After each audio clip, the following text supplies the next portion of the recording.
Салам достор, бүгүнкү биздин видеобуз бир аз дагы мысли вслух категориясындагы видеолордон. Мындан бир канча күн мурун Инстаграмда буюрса бир брендтин кантип топко чыгарыш, мен нелерди кылып атам, кандай эффекттер болуп атат, кандай таасирлер болуп атат, ошолор жөнүндө айтып берем деп чыгарган болчумун. Опросто көпчүлүгү ушул тема кызыктуу экендигин айтышты. Опроско катышкандардын баарына чоң рахмат. Достор, бүгүн жана айтканымдей мысли вслух болот. Кантип ойлонуп атам, эмнени кылып атам, эмнени кылбай жатам, эмнени кылгандан кийин кандай өзгөрүү болду деген сыяктуу темалардын негизинде мысли вслух кылабыз достор. Мен эмне ойлонуп жатканымды өзүм сиздер менен бөлүшүп, айтып, иш кылып мен жөн эле иштеп атам, грубо говоря. Ошолорду видеого тартып атам, а сиздер дагы ошону көрүп атасыздар. Эгерде Wildberries'теги продажалар, топко чыгаруу, аларга эмнелер таасир этет деген темалар сиздерге да кызыктуу болсо, скорее всего, бул видеодон көп нерсени үйрөнө аласыздар деген үмүттөмүн достор. Баштап предысторияга карай турган болсок, бул бренд Wildberries'ке чыккандан кийин мага келишкен, мунун ээлери, жакын байкелерим болот, тааныштар болот. Баягы бардык эле маселеде болгондой эле Wildberries'те деле баштап могул суроого жооп бериш керек да, с чем имеем дело депчи. Мисалы, именно могул брендтин мисалын айтыш керек болсо, аябай көп модель бар. Булардын глубинасы жок, бирок ширинасы аябай көп. Мисалы, бул жерде азыр брендте 183 товар бар дейт, бирок на самом деле бул жерде 200дөн көп товар болчу. Акыркы 2 жуманын ичинде агрессивно сата баштады, ошондон кийин брендтерди азайтып атабыз. И брендтин ээлери менен олтуруп, эми бир аз дагы өнөктөш түрүндө, партнер түрүндө иштеп жатабыз байкелер менен. Баштап эмнени сүйлөштүк? Чындыгында өтө көп модель бар. Бул бизге чоң таасирин тийгизет, терс таасирин тийгизет. Биз биринчи кезекте кылышыбыз керек болгон нерсе бул жердеги ашыкча модельдердин баардыгын тазалап салыш. Ашыкча модельдердин баарын тазалап салабыз дегенде эки маселе бар болчу. Биринчиси өзүбүз кайра кайтарып алыш.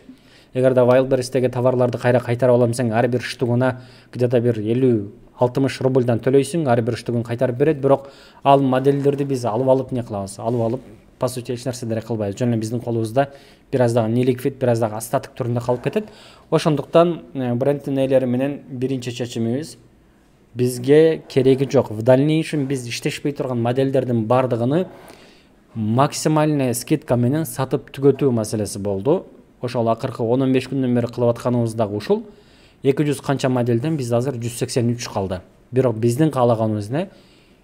Максимум 4 модель тандайбыз. Бул 4 модельдин ар биринен бир ашып барса 10 расцветка болот. Болбосо 5-6 расцветка болот. Ушул 5-6 расцветка 4 модельди аябай агрессивно сатабыз. Маркетингге, выкупка, рекламага болушунча ушуларга акча коротобуз деген план болчу.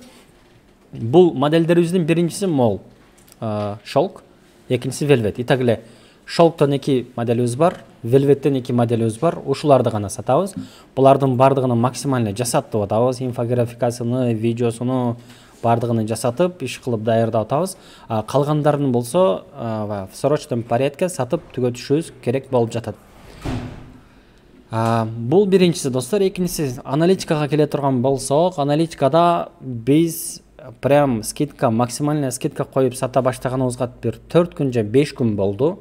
Ошол 4-5 күнүн ичинде продажалар более-менее көтөрүлүп калды. Буга чейин бир күндө 20 000, 25 000, 30 000 продажа болуп жаткан болсо, биз скидкаларды баштаткан күнүбүз 185 000 продажа болду. Андан кийинки күндөрү күн сайын 100 000ден 150 000ге чейин продажа болуп атат.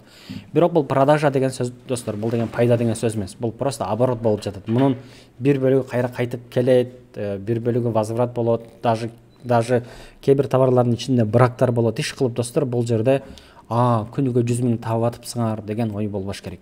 Бирок Кудайга шүгүр, жылыш бар. Продажаларды баштагандан мурунчу достор, мен оюмча эмне кылыш керек? Баягы биз кайсыл статистикаларга таянып, туура жолдо барып барбай жатканыбызды көрүшүбүз керек да. Мисалы, башынан эле тактап ала турган бир-эки момент бар болсо, эми булар могул 270-144%ке өсүү болду, рост болду. Бул акыркы бир канча күндүк эле нерсе. Мисалы, караңыздар, товаров продано дейт. Ушул күнгө чейин бул брендте 890 товар сатылыптыр. Мен оюмча баштап ушул бир канча данныйды бул жака киргизип алышыбыз керек.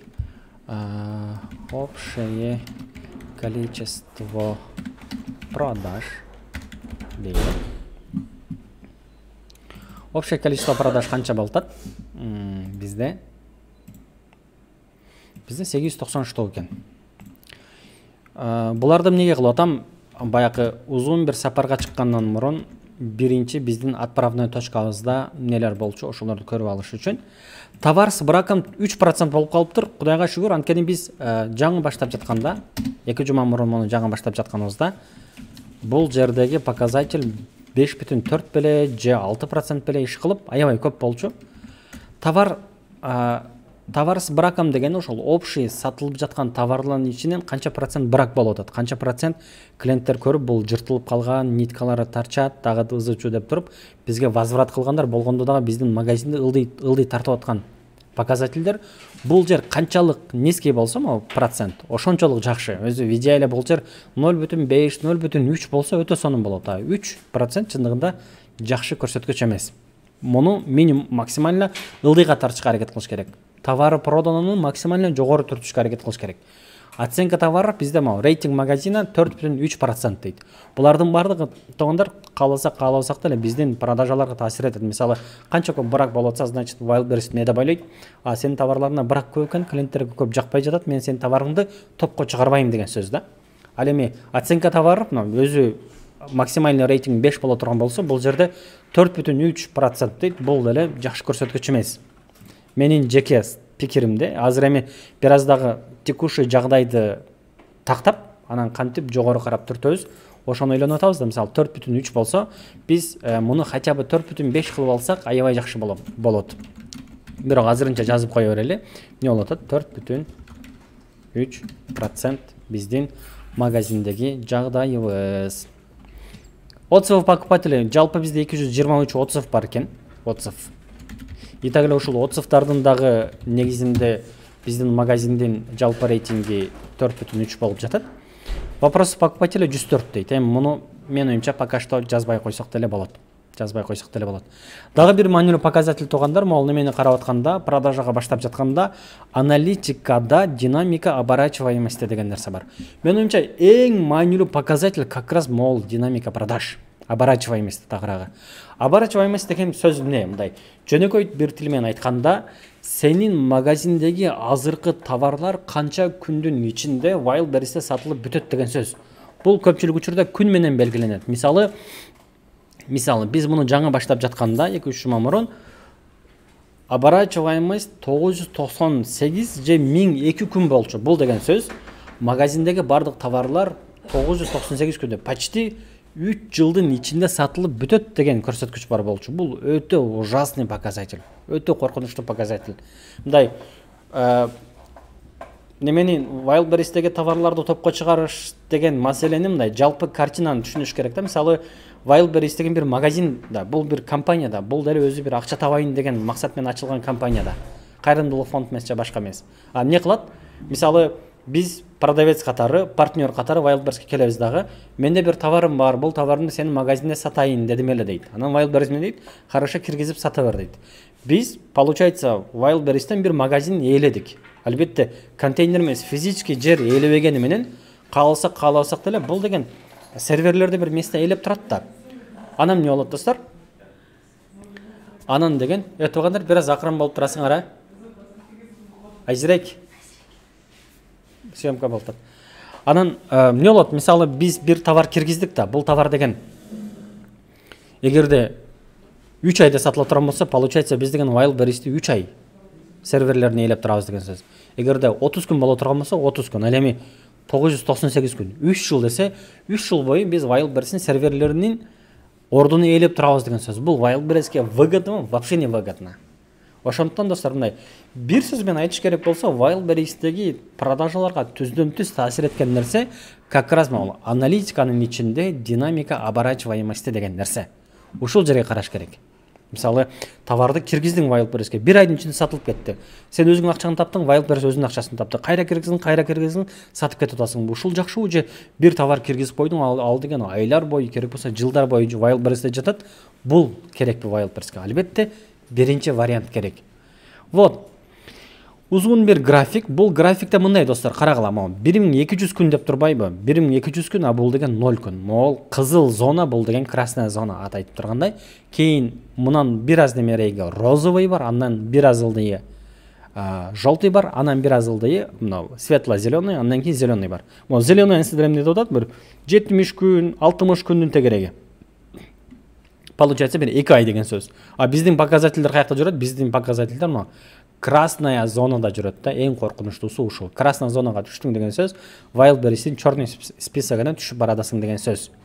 Эмне кылабыз достор? Мына акыркы күндөрдү карай турган болсок, мына как раз мына акыркы числолорго алып келе турган болсок, могул жерден көрсөк болот. Мына акыркы периодтор могулар, көрдүңүздөр да. Могул акыркы период. Могул жерлерди көрдүңүздөр. 989 күн, 995 күн, почти 1000 күн болгон жерлер бар. А бирок азыр биз мына ылдый карап жөнөдүк. Ылдый карап жөнөдүк. Каяка чейин жөнөдүк? Могул жерге чейин. Даже мына кечээ күнү, даже мен бүгүн эртең менен караганда 187 күн болчу. Азыр кечки саат 9:45 190 күнгө түштүр, Кудайга шүкүр. Даже 181 күнгө чейин түштүр. Бул Кудайга шүкүр өтө жакшы көрсөткүч деген нерсе. Получается, биздин деген биринчи стратегиябыз эмне болчу? Wildberries'теги остатыктардын бардыгыны полный тазалап салып туруп, оборачиваемостьти максимально көтөрүш керек болчу. Бул жерден дагы бир вывод чыгарсак болот достор. Эгерде бир товар жөн эле сатылбай турса, а бир товарыбыз жакшы товар болсо деле, могу сатылбай турган товарлар жакшы сатылышы мүмкүн болгон товарларды дагы ылдыйга тартып коет. Wildberries 1 биздин ар бир товарды өз алдынча карайт, ошол эле учурда общий магазинди карайт. Анткени общий магазин Wildberries'ке бир партнер. Муну түшүндүк окшойт достор. Башта бул показатель бизде жана айткандай 998 күн болчу, бирок азыр эмне болуп калыптыр? Азыр деген 187. 187 күн. Кудайга шүгүр мына. Бул аябай жакшы көрсөткүч. Оба. Мен не деп кантип жазганымды билбей калдым го. Мына жогору жакта турат. Обора. Мага ошо орусча билбесеңиздер, билишиңиздер керек болот. Бул оборачиваемость. Общий бизде азыр эмне болуп атат? 187 күн болуп жатат. Бул биздин тайда жигиттер көрүшкөнчө. Бул биздин бир кийинки показатель. Эми бир сыйра бул жакты карайлы. Башка биздин карашыбыз керек болгон нелер бар? Вопрос, отзыв. Бул жактарда отзывдар бар болчу, бирок максимально отзывдар келгенине жооп берген аракет кылып атабыз. Тиги деле ошондой. Вопросторго деле максимум жооп берип атабыз. Бул жерде жооп бериле элек вопростор жана жооп бериле элек отзывдар бар. Бул турат, бизде азыр жок. Бул деле кандайдыр бир мааниде Wildberries'ке таасир этет товарларга. Клиенттер менен канчалык клиент ориентированный мамиле кылсаңыздар, ошончолук товарларыңыздарга, продажаңыздарга таасир этет деген сөз. Жалпы жонунан ушул достор. Эми башка эмне жөнүндө айтабыз бул жерде? Эмне жөнүндө айтабыз? Бул биздин товарлар, түшүнүктүү. Биз акыркы 2 жуманын ичинде башка эмне кылдык достор? Жана айткандай, могул ар бир биздин немелерге, биздин флагман боло турган моделдерибизге инфографика жасаттык. Инфографика жасатып жатканда дагы көпчүлүк учурда менин байкаганым мындай болуп атат. Биринчи эле сүрөткө инфографика жасатат дагы, анан калгандарын жөн эле таштап коет да. Мындай инфографика жасаткан болуш үчүн эле жасаткандар бар. Бул менин оюмча туура эмес. Инфографикадан максат эмне достор? Бул жерде бир канча сүрөт турбайбы?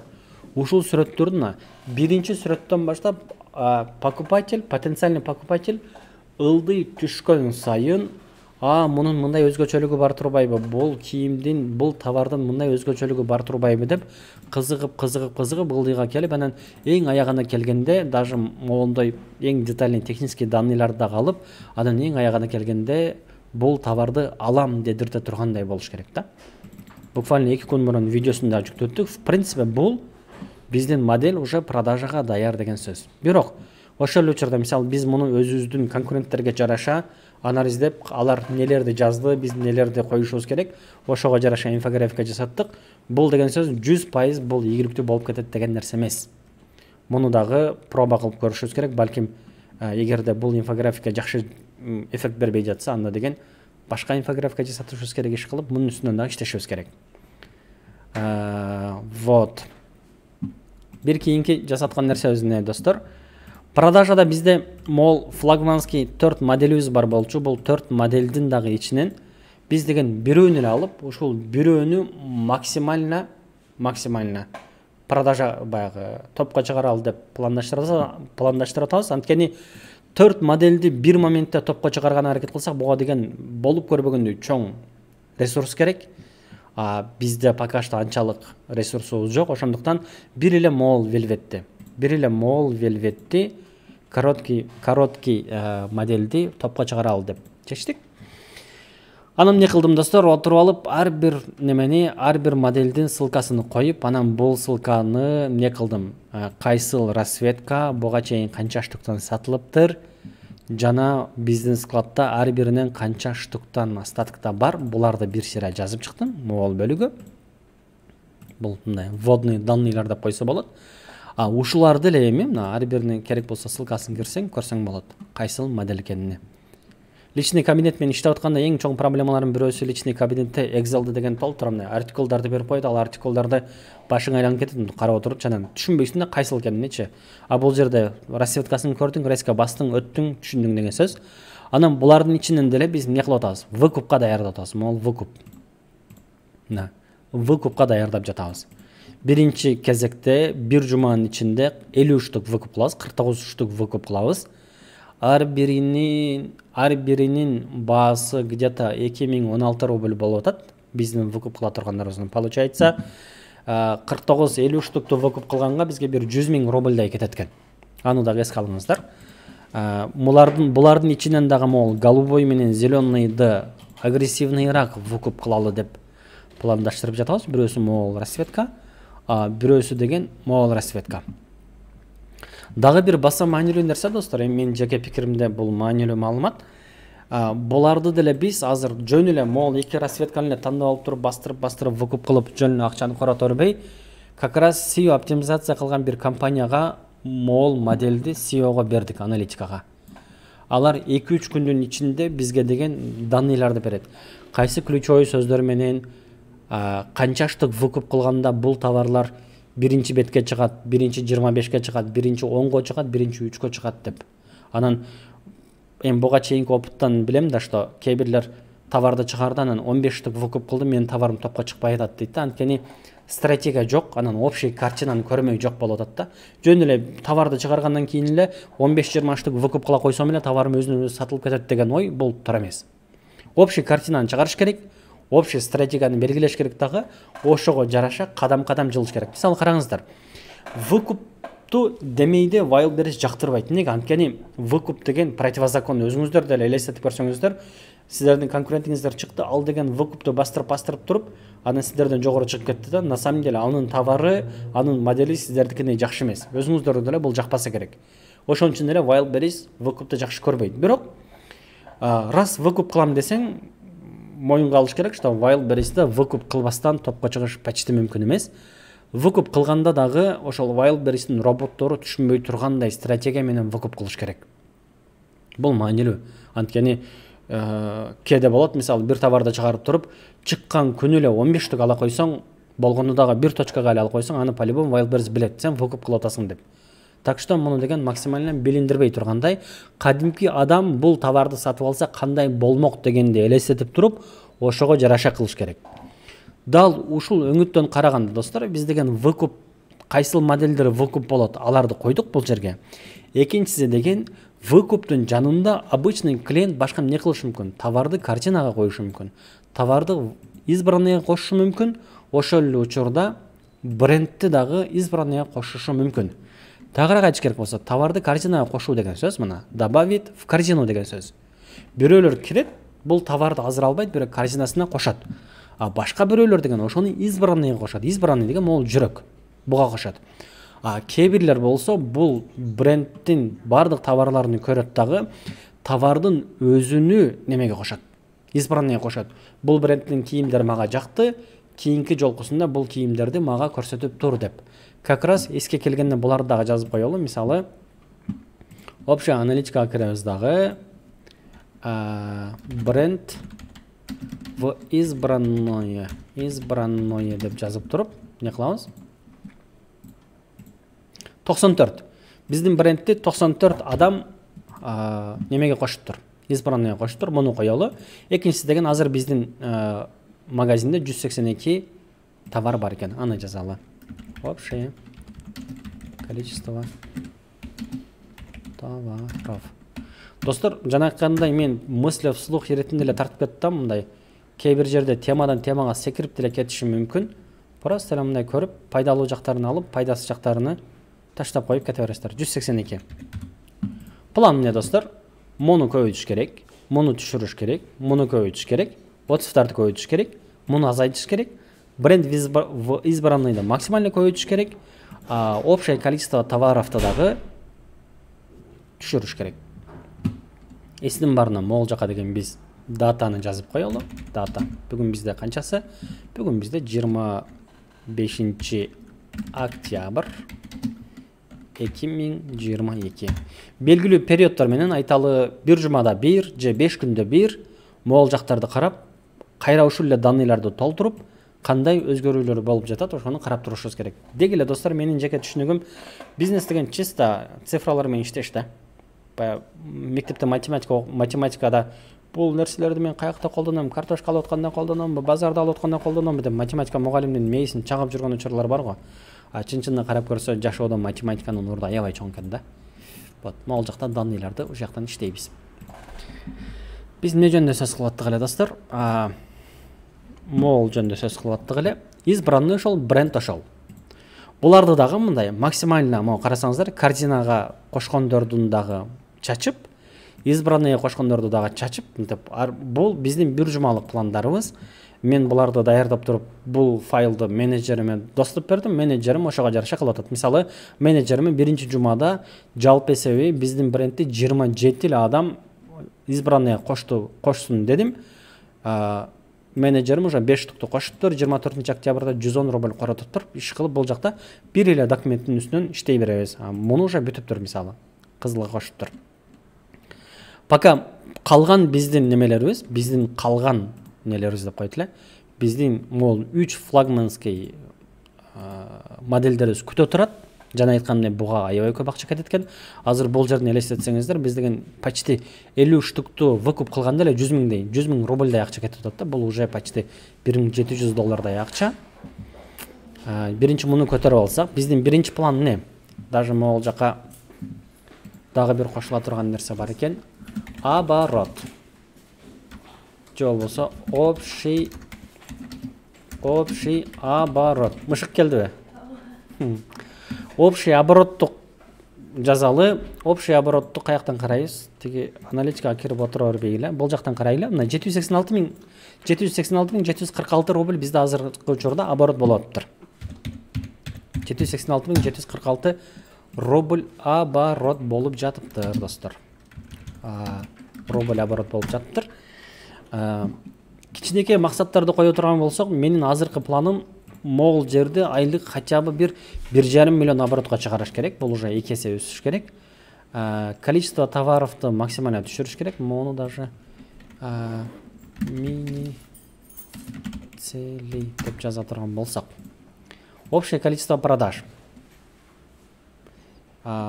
Келерки бир жуманын ичинде буну пока кое туралы, муну бул экөө естественным путем кете берет, муну дал өзү менен кете берет, отзыв деле көп маанилүү эмес.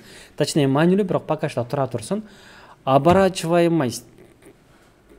Там. Мен азыркы максатым могул жерде 1,5 миллион оборотко чыгара турган болсо, буюрса. Бул биринчи кичинекей максат. Биринчи эле койгондо айлык 10 миллион, 20 миллион оборот кылам деп эле жөн эле баягы менин кабыл албай турган максаттарды койбой, азыр мен 786 миң оборот кылып атсам, Кудайым буйрса, 1,5 миллионго деле жете алам деп мындай коюп койсоңуздар болот. Бир 5 күндөн кийин же 10 күндөн кийин же бир жумадан кийин могул жака кайра эле ушул данныйлар жазып, посмотрим кандай өзгөрүүлөр болот. Жана бул өзгөрүүлөрдүн болуп жаткандыгына эмнелер таасир этет дегендей. Короче, мысли вслух кыла беребиз. Эгерде бул темалар кызык болсо, узун, скучный, бирок пайдалуу видеолор көрөм десеңиздер, муну көрө берсеңиздер болот деген сөз, достор. Жалпы жөндөөн ушул.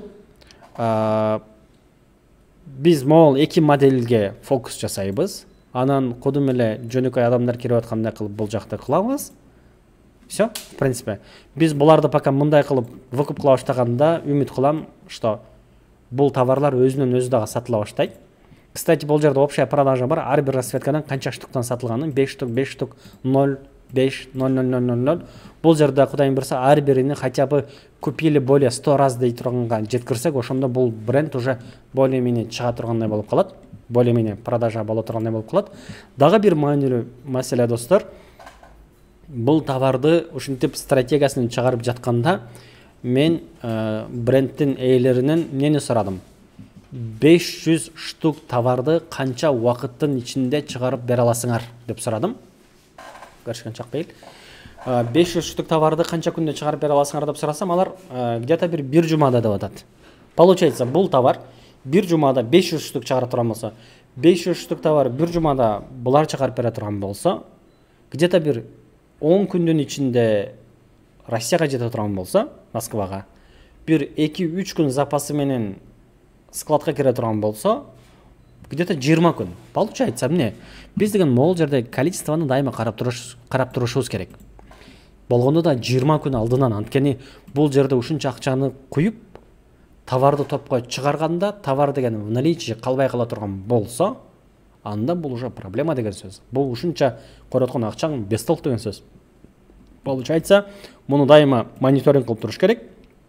20 күн алдыга карап эсепти кылыш керек. Бул менин оюмча өтө маанилүү. Достор, жана айткандай, ойду келди сүйлөп атам. Вроде как биринчи видеого болуп эле калды. Видеону монтаждабай эле болгондой эле чыгарам. Көрүңүздөр, кызыктуу деп эсептесеңиздер, лайк басып, комментарий жазыңыздар. Бул видеолордун сериясына Кудайым буйрса регулярно чыгарып турам. Өзүмө деле кызык, жана айткандай, ушунча аракеттен кийин бул болбой калышы деле мүмкүн. Болгондой, болбогондой эле чыгарам. Бирок ишенем, что Кыргызстанда чындыгында потенциалы бар, ресурстары бар, биздин ишкерлер бар, биздин Швея тармагында иштеген ишкерлерибиз бар. Wildberries деле бир вариант катары караңыздар. Мен оптомум бар, менин өзүмдүн доходум бар, кереги жок деп ойлобоңуздар. Анткени кааласак каалабасак деле интернет тармагына бардык нерсе өтүп баратат, бардык бизнестер өтүп баратат. И бара-бара оптом мурункудай актуалдуу болбой калышы мүмкүн. Бул вариантты дагы обязательно караңыздар. Насип кылса, кийинки видеолордон көрүшкөнчө аман болуңуздар. Ассаламу алейкум.